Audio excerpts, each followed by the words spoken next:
యేసుని ప్రేమ, యేసుని ప్రేమ, యేసుని ప్రేమ, యేసుని ప్రేమ.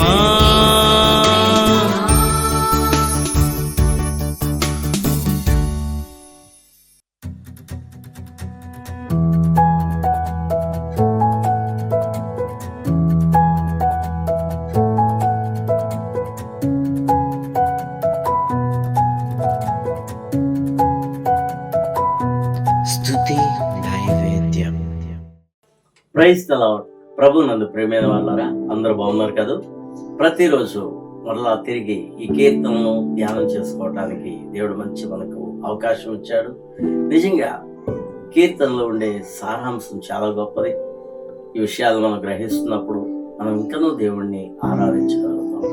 136వ కీర్తన చాలా ప్రత్యేకమైన కీర్తన ఇది. ఇందులో ఉన్న విషయాలు చాలా మనం నేర్చుకోవాల్సినవి ఎన్నో ఉన్నాయి.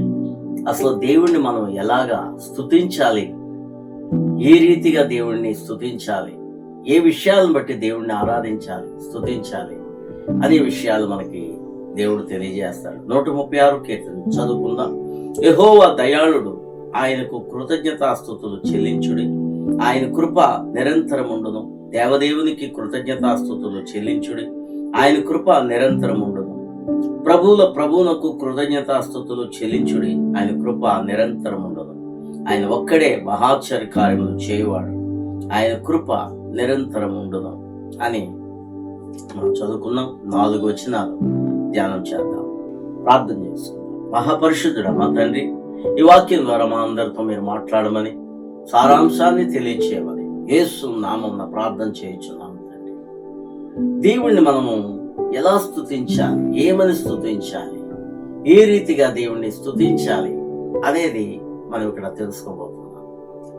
అయితే దేవుణ్ణి మనం స్తుతించేటప్పుడు, దేవుడు అనగా త్రిత్వమై ఉన్నాడు దేవుడు. అది ముందు ఆ సత్యాన్ని మనం గ్రహించాలి. దేవుడు ఒక్కడే. అయితే ఆ దేవునిలో 3 భాగములు ఉన్నాయి. దేవుడు అనే 3 అక్షరాల్లో ఏంటి? తండ్రియు, కుమారుడు, పరిశుద్ధాత్ముడు,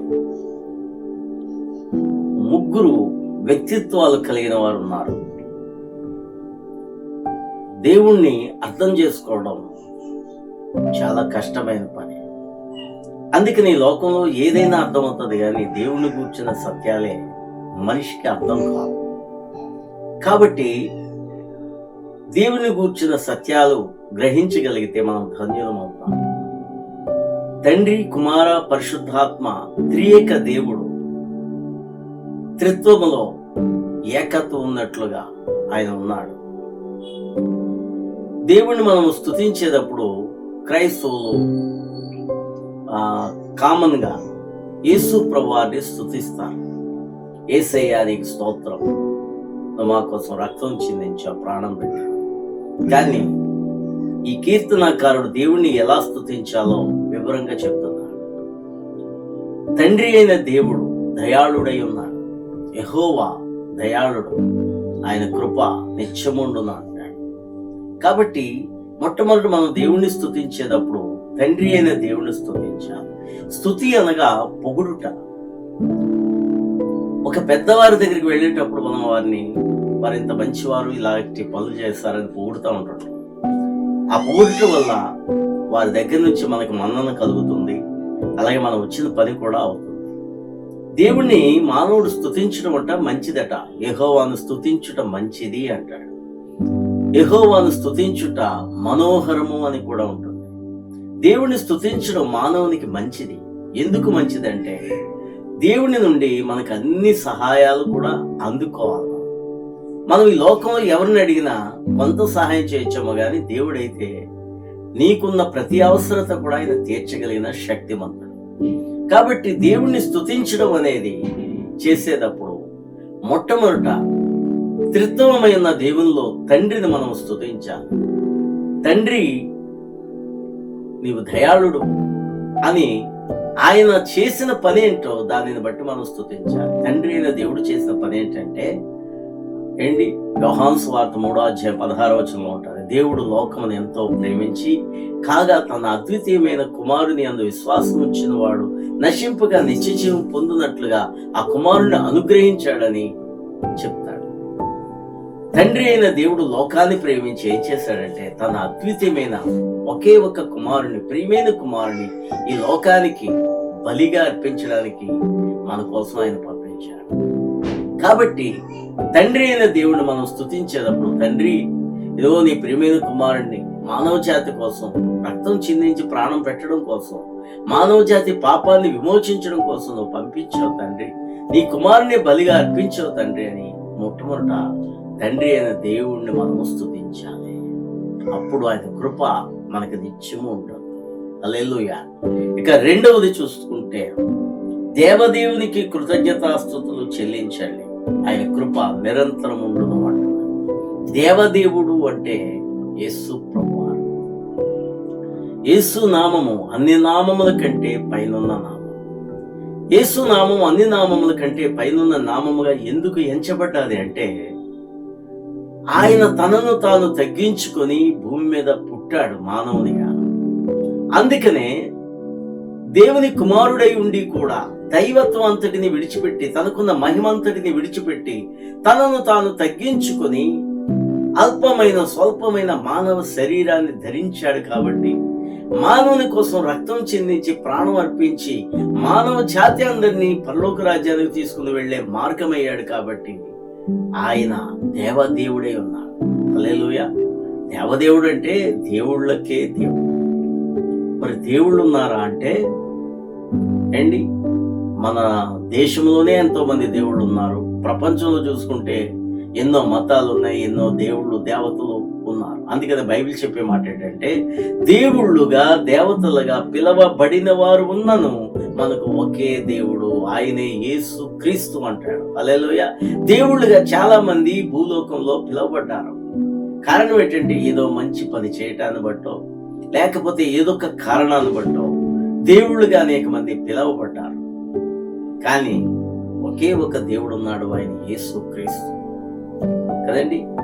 ఉదాహరణకి వైఎస్ఆర్ కొన్ని సంవత్సరాల క్రితం ఆయన పరిపాలన చేస్తూ బీదవారిని కరుణించి ఆరోగ్యశ్రీ తీసుకుని వస్తే దానివల్ల ఎంతో మంది చనిపోవాల్సిన వారు, గుండె జబ్బులు కలిగిన వారు బ్రతికారు. దానిని బట్టి ఆయన చనిపోయినప్పుడు అన్ని చోట్ల విగ్రహాలు కట్టారు, బొమ్మలు కట్టారు. ఒక దగ్గర అయితే ఒక గుడే కట్టి ఆయన దేవుడుగా పూజించారు. చూసారండి, ఆయన చేసిన మంచి పనిని బట్టి ఆయన ఒక దేవుడు అయిపోయాడు. కాబట్టి మనుషులు ఎవరైనా మంచి పనులు చేసినా, మంచిగా పరిపాలన చేసినా వారిని దేవుళ్ళు అనటం అనేది సహజం. ఉదాహరణకి మనం యాక్సిడెంట్ అయిపోయి కొట్టుమిట్టాడుతుంటే ఒక ఆటాయిని వచ్చి మనల్ని ఆసుపత్రికి తీసుకుని వెళ్తే దేవుళ్ళ వచ్చావు బాబు అంటారు. అలాగే దేవుళ్ళుగా పిలువబడిన వారు అనేక మంది ఈ భూమి మీద ఉన్నాను. సృష్టికర్త పరిశుద్ధుడైన దేవుడు, నిజ దేవుడు ఒక్కడే, ఆయన యేసు క్రీస్తు. అందుకనే దేవదేవుడు అంటే దేవుళ్ళకే దేవుడు. దేవుళ్ళుగా పిలువబడిన వారందరికీ కూడా దేవుడు యేసు. ఆయన్ని మనము రెండవదిగా స్తుతించాలి, కుమారుని స్తుతించాలి. ఆ కుమారుని ఏమని స్తుతించాలి అంటే ఆయన నీ కోసం నా కోసం రక్తం చిందించాడు. కాబట్టి ప్రియమైన యేసు, నీ ప్రాణం అర్పించి నీ రక్తం చిందించి నన్ను కొన్నావు, నన్ను కన్నావు. ఇదిగో నా కోసం మానవునిగా పుట్టావు ప్రభువా. ఇదిగో నైనా పాపి ఉన్న నా కోసం పరిశుద్ధుడైన దేవా ఈ భూమి మీద పుట్టావు తండ్రి, నా కోసం శిలువలో యాగమయ్యావు ప్రభువా, మీకు స్తోత్రాలని రెండవదిగా కుమారుని మనం స్తుతించాలి, దేవదేవుడు. మూడవది చెప్తున్నాడు, ప్రభువులకు కృతజ్ఞతాస్తుతులు చెల్లించండి, ఆయన కృప నిరంతరం ఉండదు. ప్రభువులకు ప్రభు. కొరింథీయులకు రాసిన పత్రికలో ప్రభు అనే మాట పరిశుద్ధాత్మ దేవునికి చెందినట్లుగా అపోస్తలుడైన పౌలు చెప్తాడు. పరిశుద్ధాత్మ దేవునికి ప్రభు అనే మాట ఉంది. యేసు క్రీస్తుని కూడా యేసు ప్రభు అంటాం. అయితే ప్రభువులకే ప్రభు పరిశుద్ధాత్మ దేవుడు. మూడవదిగా మనం స్తుతించవలసిన మూడవ వ్యక్తి లేకపోతే పరిశుద్ధాత్మ దేవుణ్ణి ఏమని స్తుతించాలి? ఆయన చేసే పని ఏంటి? ఆయన చేసే పని ఆదరణకర్తగా ఈ రోజున ప్రతి ఒక్కరితో ఆయన మాట్లాడుతున్నాడు. వాక్యముగా ఉండి ఆయన నీలో ఆదరణ కలగజేస్తున్నాడు. అంతటా సంచారం చేస్తూ సంఘం అంతటిని కాస్తున్న ఆదరణకర్తగా ఆయన ఉన్నాడు. యేసు ప్రభువారు, నేను వెళ్ళిపోయి వేరొక ఆదరణకర్తను మీకు పంపిస్తాను, ఆయనే పరిశుద్ధాత్మ దేవుడని చెప్తాడు. ఆయన పాపములను ఒప్పిస్తాడు. కాబట్టి పరిశుద్ధాత్మ దేవుడిని, ప్రభువా నువ్వే మమ్మల్ని నడిపిస్తున్నావు, వాక్యం ద్వారా మమ్మల్ని పోషిస్తున్నావు, ఇదిగో మమ్మల్ని ఆదరిస్తున్నావు తండ్రి అని ఆయనకు మనం స్తుతి యాగము అర్పించాలి. తండ్రిని, కుమారుణ్ణి, పరిశుద్ధాత్మ దేవుణ్ణి మనం ఆరాధించినప్పుడు దేవుణ్ణి మనం స్తుతించినట్లు అవుతుంది. ఈ సత్యాన్ని గ్రహించి ప్రతిరోజు మీరు దేవుణ్ణి మొట్టమొదట ప్రార్థనకు ముందుగా దేవుణ్ణి స్తుతించేటప్పుడు ఈ రీతిగా స్తుతించి చూడండి. మీ ఆత్మీయమైన పరిపక్వత ఇంకా మెండుగా ఉంటుంది, ఆత్మ వర్ధిల్లుతుంది. చివరిగా అంటున్నాడు, ఆయన ఒక్కడే మహాశ్చర్య కార్యములు చేయువాడు, ఆయన కృప నిరంతరం ఉన్నది. త్రిత్వమై ఉన్న దేవుడు ఒకే ఒక్కడు. హల్లెలూయా. ఏంటి, దేవుడు చాలా గొప్పవాడండి. దేవుడు మానవుని చేసినప్పుడు కూడా మనలాగే మన రూపమందు మన పోలిక చొప్పున నరులను చేయడం. దేవుడు 3 అక్షరాలే. ఒకవేళ గాడ్ అన్న 3 అక్షరాలే, మనిషి అంటే 3 అక్షరాలే, మ్యాన్ అన్న 3 అక్షరాలే. మనిషిలో కూడా త్రిత్వం ఉంది. ఇది కూడా ఆలకించండి. మనిషి కూడా త్రిత్వమై ఉన్నాడు. ఎందుకంటే దేవుడు తనలాగే మనం చేశాడు. మనిషి త్రిత్వం ఏంటి? శరీరము, ప్రాణము, ఆత్మ కలిపి మనిషి. శరీరము, ప్రాణము, ఆత్మ కలిపి మనిషి. మనిషి బ్రతుకున్నంత కాలము ముగ్గురు కలిసి ఉంటారు. కానీ ప్రాణం ఎప్పుడైతే పోతుందో, మనిషి ఎప్పుడైతే చనిపోతాడో, ప్రాణం పోయినప్పుడు ఆత్మ వేరవుతుంది, శరీరం వేరవుతుంది. చూసారండి? అందుకనే ఒక మనిషి ఎప్పుడైనా చనిపోయినప్పుడు ఆ ఇంటిల్లి పాది అందరూ ఏడుస్తూ ఉంటుంటారు. ఏడ్చి ఊరుకుంటారు. కొంత టైము అలాగ విశ్రాంతిగా మాట్లాడకుండా ఉంటారు. ఈలోగా ఎవరైనా చుట్టాలు వచ్చినప్పుడు మళ్ళా ఏడుపు మొదలు పెట్టి దగ్గరికి వచ్చేటప్పుడు ఇంకేముందండి, ఆయన వెళ్ళిపోయారండి అంటారు. ఇక్కడ బాడీ ఉంది కదా, మరి వెళ్ళిపోయిన వాడు ఎవరు? వెళ్ళిపోయిన వాడు ఆత్మ అయితే ఇక్కడ బాడీ మాత్రం శరీరం. శరీరం అనే మనిషి ఇక్కడ ఉన్నప్పటికీ ఆత్మ వెళ్ళిపోయాడు. శరీరాన్ని, ఆత్మను కలిపి ఉంచేదే ప్రాణం. కాబట్టి శరీరము, ప్రాణము, ఆత్మ కలిపి మనిషి. తండ్రి, కుమారుడు, పరిశుద్ధాత్ముడు కలిపి దేవుడు. కాబట్టి మనిషి ఒక్కడే కనబడుతున్నాడు, కానీ 3 భాగాలు మనిషిలో ఉన్నాయి. దేవుడు ఒక్కడే, కానీ ఆయనలో కూడా 3 అంశాలు ఉన్నాయి, 3 భాగాలు ఉన్నాయి. తండ్రి వేరు, కుమారుడు వేరు, పరిశుద్ధాత్ముడు వేరుగా ఉన్నారు. కాబట్టి ఆయన ఒక్కడే మహాశ్చర్యకార్యములు చేయవాడు. అంటే తండ్రి, కుమారుడు, పరిశుద్ధాత్ముడు కలిపి మహాశ్చర్య కార్యములు చేస్తున్నారు. కాబట్టి సత్యాన్ని గ్రహించి మనం దేవుణ్ణి ప్రార్థించాలి, దేవుణ్ణి స్తుతించాలి. అప్పుడు మన ప్రార్థన లేకపోతే మన స్తుతి దేవునికి చెందుతుంది. దేవునికి స్తుతించడం మనకి మంచిదవుతుంది. ప్రార్థన చేసుకుందాం. మహాపరిశుద్ధుడా మా తండ్రి, ఈ వాక్యం ఉంటున్న ప్రతి ఒక్కరూ నిన్ను ఎలా స్తుతించాలో గ్రహించగలిగే జ్ఞానం, అట్టి రీతిగా స్తుతించే భాగ్యము దయచేయమని యేసు నామమున ప్రార్థన చేయుచున్నాము తండ్రి. ఆమేన్. జి సచివేణి ఈరోజు పుట్టినరోజు జరుపుకుంటుంది.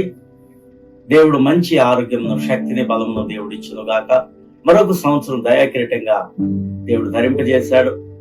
ఇంకనూ నిండైన ఆశీర్వాదాలతో సచివేణి నింపును గాక. Happy birthday to you Sachiveni. God bless you మా.